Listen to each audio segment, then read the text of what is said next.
In today's video, I'm going to be talking about the books that I have been reading lately. So the first book I want to talk about is called Feminism Interrupted by Lola Olufemi. I would describe this as a very introductory book that looks into feminism. Different chapters cover different topics. So far, the chapter I have read is chapter 7, which is all about sex workers. I haven't done a video essay in a really long time, and I really like them. And I think I probably will do my next one on sex work and sex workers and rights for sex workers. In the area of law I'm working in, I have come across a few instances where sex workers are very harshly stigmatized for the work that they do, and it actually can have implications in terms of their children possibly being taken away from them, or at least having a children's aid society involved in their family and in their lives. So I've really been interested in exploring sex workers and how sex workers come into contact with the state, either through criminal law, criminalization of sex work, or through child welfare and child protection system. I think as I'm working on that and as I sort of come to conclusions or come to realizations about things, I would really like to do a video essay about that. But I figured that this book and this particular chapter in this book would be a really nice introduction to the topic. In the chapter, the author Olufemi was talking about sort of anti-sex feminists and the reasons why they have issues with sex work. And part of their argument is that sex work removes the ability for a sex worker to consent to what they're doing. And then Olufemi goes on to argue that, most of us, the work that we're doing, we're not necessarily consenting to it. We're working because we have bills and we have no choice. And so how is sex work any different? There's a particular quote I just want to read out. Olufemi states, "The world we live in is already a world devoid of choice. It is already coercive by nature." She then goes on to look at the implications of having sex work be criminalized versus legalized versus decriminalized. And she looks at different countries. So she's based in England, so she starts off by looking at the UK. Then she looks at the Nordic model, which is an instance where sex work is legal, but the purchasing of sex is illegal, and talks about the issues with that. Notably, the fact that if purchasing sex is illegal, then you have people who purchase sex want to do it in more and more sort of like hidden locations, which then puts sex workers in danger. So obviously clear issues with the Nordic system and the Nordic model. And then she goes on to talk about the legalization of sex work, which she refers to taking place in Germany and in certain states, like Nevada, I believe was the state she referenced. And while legalization is better, there are issues with it. And she refers to, the bureaucratic nature of when things are legalized. You then have all of these additional things that sex workers have to participate, have to make sure, they have the mandatory testing that they need to do, which then can be an added financial burden on people who don't have a lot of money. She then finally says that decriminalization is the best option, and she uses New Zealand as an example. I think my issue with the book is that because it's so introductory, she doesn't get into a lot of information. So she gives you those sort of points, but I would have loved to get more information about what each country system looks like in a little bit more detail. So because of that, I definitely am going to be looking to other books and other sources. I just requested from my local library Revolting Prostitutes, which is a book I've been wanting to read for a while. I saw it on the Verso website. I was looking at the table of contents today, and it actually does seem like each chapter gets into each of those countries that I was just talking about. So definitely interested in looking more into New Zealand's model and decriminalization of sex work. And someone mentioned another book that I will be reading. I apologize, I've been really bad with responding to comments lately, but I did see the message. Work, Money, and Duality by Raven Bowen. So those are probably the next two books that I'm going to read when it comes to looking at sex work specifically as an issue. But I will continue to keep reading Feminism Interrupted because I think it gives you a very high level understanding of a lot of feminist issues. So I'm currently reading chapter 3, which is all about reproductive justice and women having the right to choose and the right to abortion, which obviously is a very timely issue. So overall, I like it. I think this book is very good for beginners, and it's actually part of a series called Outspoken, and it's by this British radical publishing company called Pluto Press. I will talk about them as a whole a little bit more in another video because I purchased a number of books from them, although I purchased them about 2 weeks ago and they still have not arrived. So very slow shipping to those of us in Canada, but they have a bunch of books in this Outspoken series, which seem to be really great introductory books for people who are interested in different issues.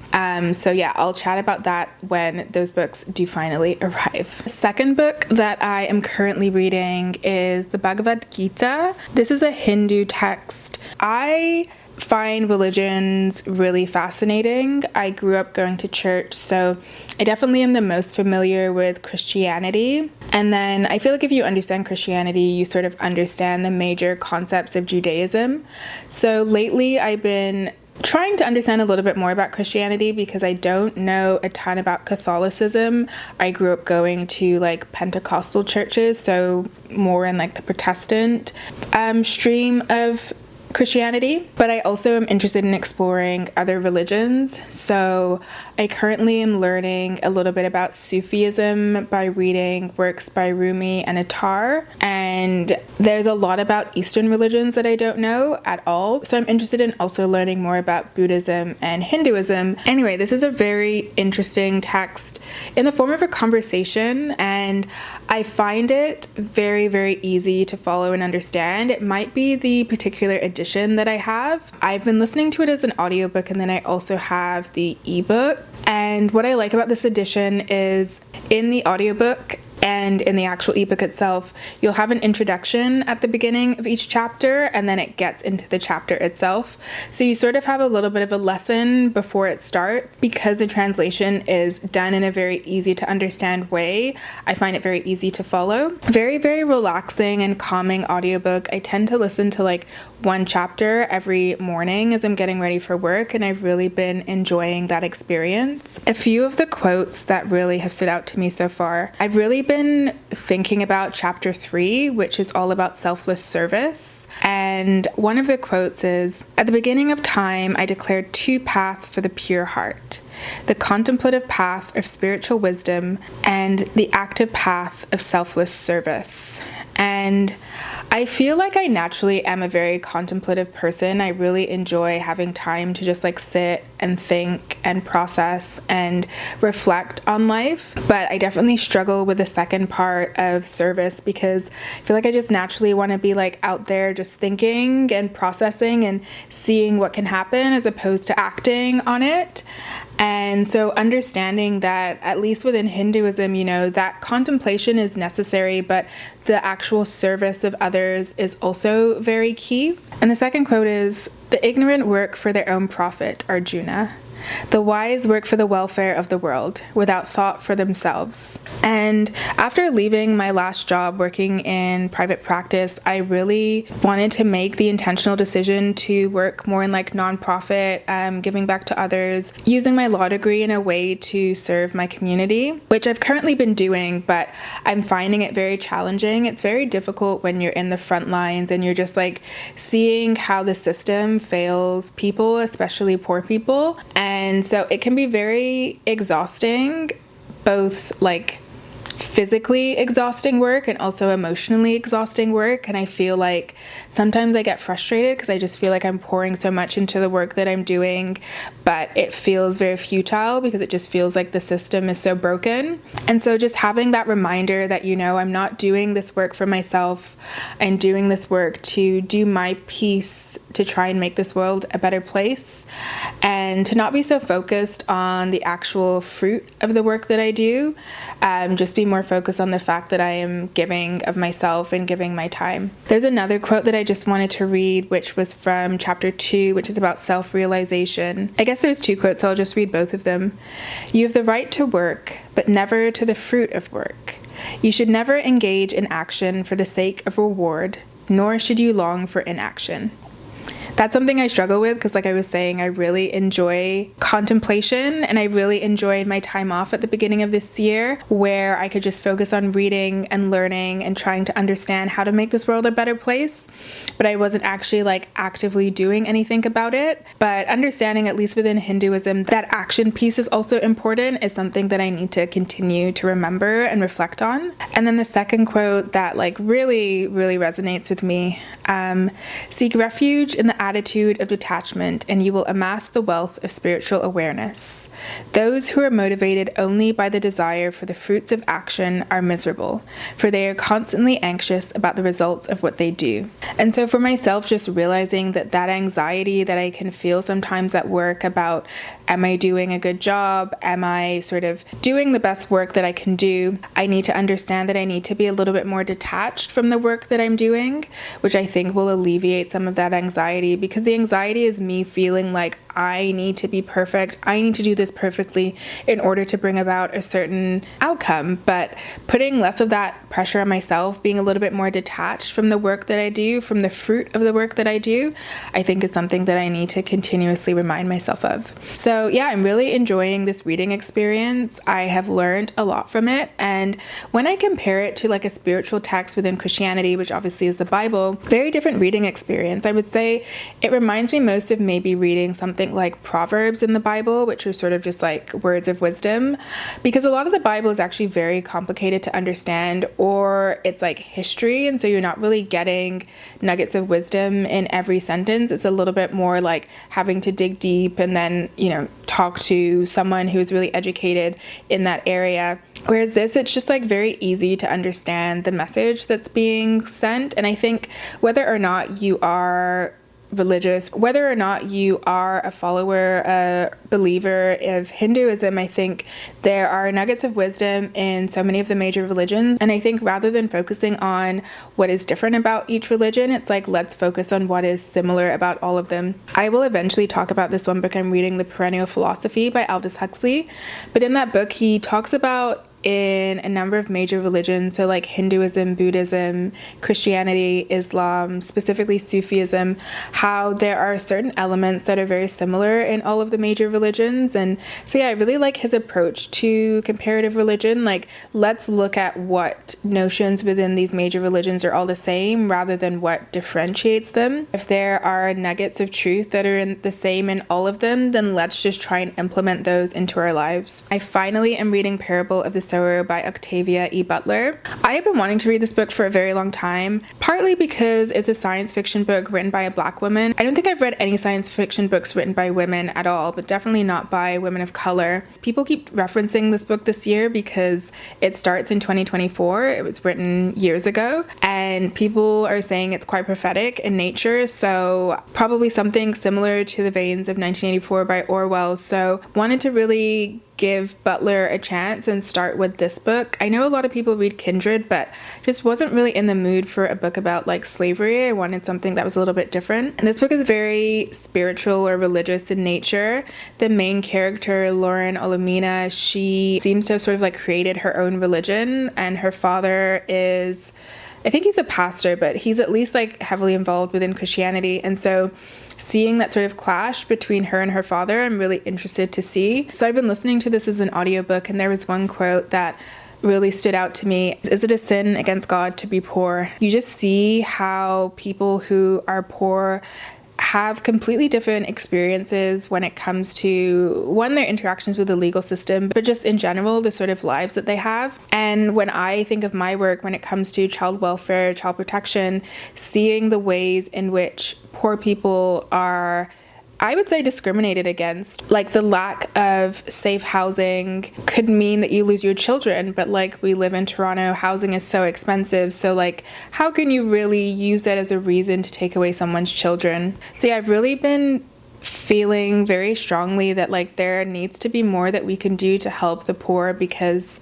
I feel like everyone's just like so focused and so in their own like individual bubble, but like how do we help the poor in all of our communities? Because it's not like they did something. A lot of them just happened to be born into these situations, or something bad happened to them. I know I was talking to my brother the other day and I was like, it's so easy for people to become homeless, but homeless people are so stigmatized and treated in such an unfortunate way. So anyway, just trying to really have a lot of empathy and compassion towards the poor in our communities and like figure out how we can help them in different ways. Okay, so I just want to quickly talk about this one book that I read. I think I read it back in August or September, and it's the Anticapitalist Book of Fashion by Tansy E. Hoskins. And there was one chapter that I was going through and just sort of meditating on a little bit. It was chapter 9, and it's all about reforming fashion and how we can change the fashion industry.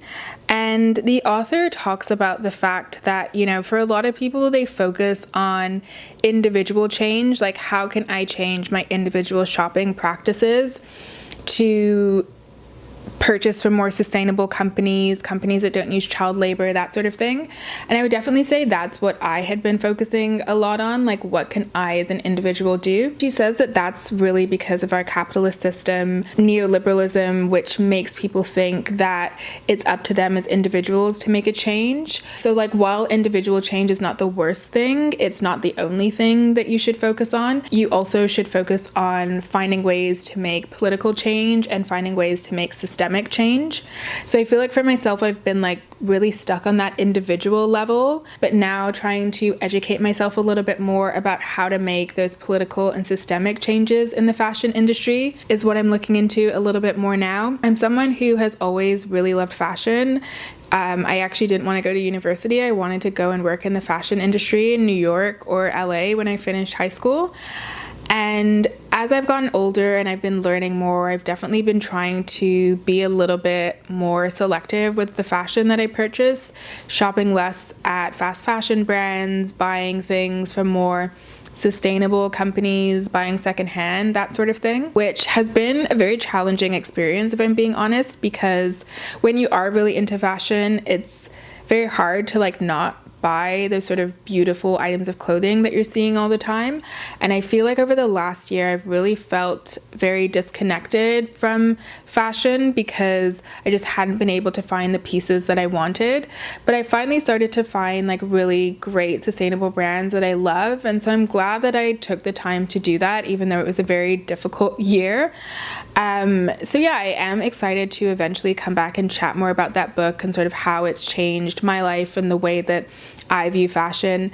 It's sort of given me the words to help explain why I'm doing some of what I'm doing, but then also helping me feel a little bit less like the pressure isn't all on me. If I sometimes have to purchase from Amazon, that's okay, even though I don't support them, just because it's more than just like me and my individual choices that's going to change the system. So the next book that I am currently reading is Letters to Satre, which is by Simone de Beauvoir. Sartre and Beauvoir, I feel like, are fairly well-known French intellectuals. Sartre, very well-known within the realm of existentialism. I feel like de Beauvoir also is well-known within existentialism, but definitely when it comes to feminist theory. Anyway, they met when they were quite young. I believe he was 24 and she was 21, and they dated, but they actually were in a polyamorous relationship. So I was just curious to learn more about that, to learn more about what their relationship was like. And I also feel like the art of letters are so beautiful, and I've been wanting to read more letters and diaries, and I figured she would be a good person to start with. Very mundane. She describes things in extreme detail, which can be a little bit boring to read, but you can just tell that she wishes that she was sharing all of her life with him rather than the relationship that they have where they're in different places and she's having to sort of go through life on her own and then repeat it back to him. Like, just as I'm reading it, I'm like, the fact that she's explaining this in so much detail makes me think that she really wants him to know what it was like, what every single sort of second of her day was like, which then to me makes me think that she wishes that he was there, which again makes me think that this relationship is not really what she wanted. So I don't know if she's going to get into it in here about like how this relationship came up. I might have to read her memoirs, which I think she talks about it in there. So far been a very interesting reading experience, and she's much more affectionate towards him than I expected. Like, she continuously is talking about how much she loves him, how much she misses him. So yeah, it's a very like romantic and sort of emotional side to du beauvoir that I wasn't quite expecting. Like I said, it's not the most fascinating text because she does get into so much minute detail about what she's doing on a daily basis, but yeah, very interesting look into who she is as a person. I really want to work through some of her work. I think I'm going to start with her fiction. They had this at my library, so right now I am working through this. And then this is a book that I haven't started reading, but it's someone I discovered on Saturday, and I really want to read her work. And so the book I probably will pick up is The Need for Roots by Simone, Weil, Prelude to a Declaration of Obligations Towards the Human Being.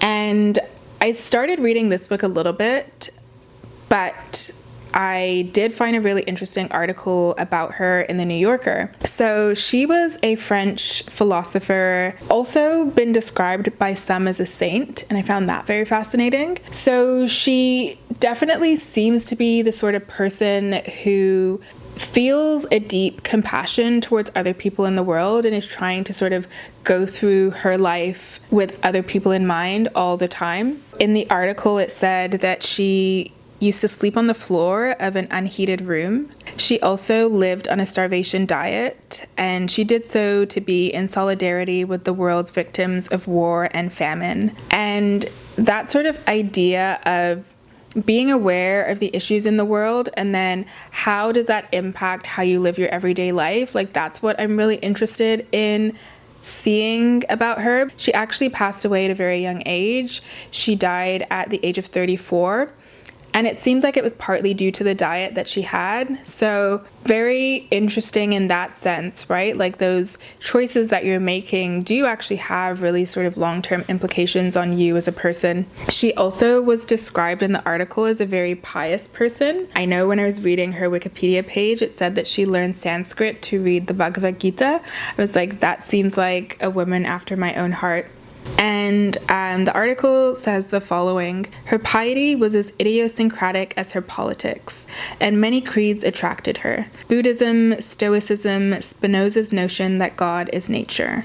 She was especially drawn to the Cathars, a medieval sect whose ascetic practices spoke to her own quest for disembodiment, as did their martyrdom. They were annihilated in the 14th century.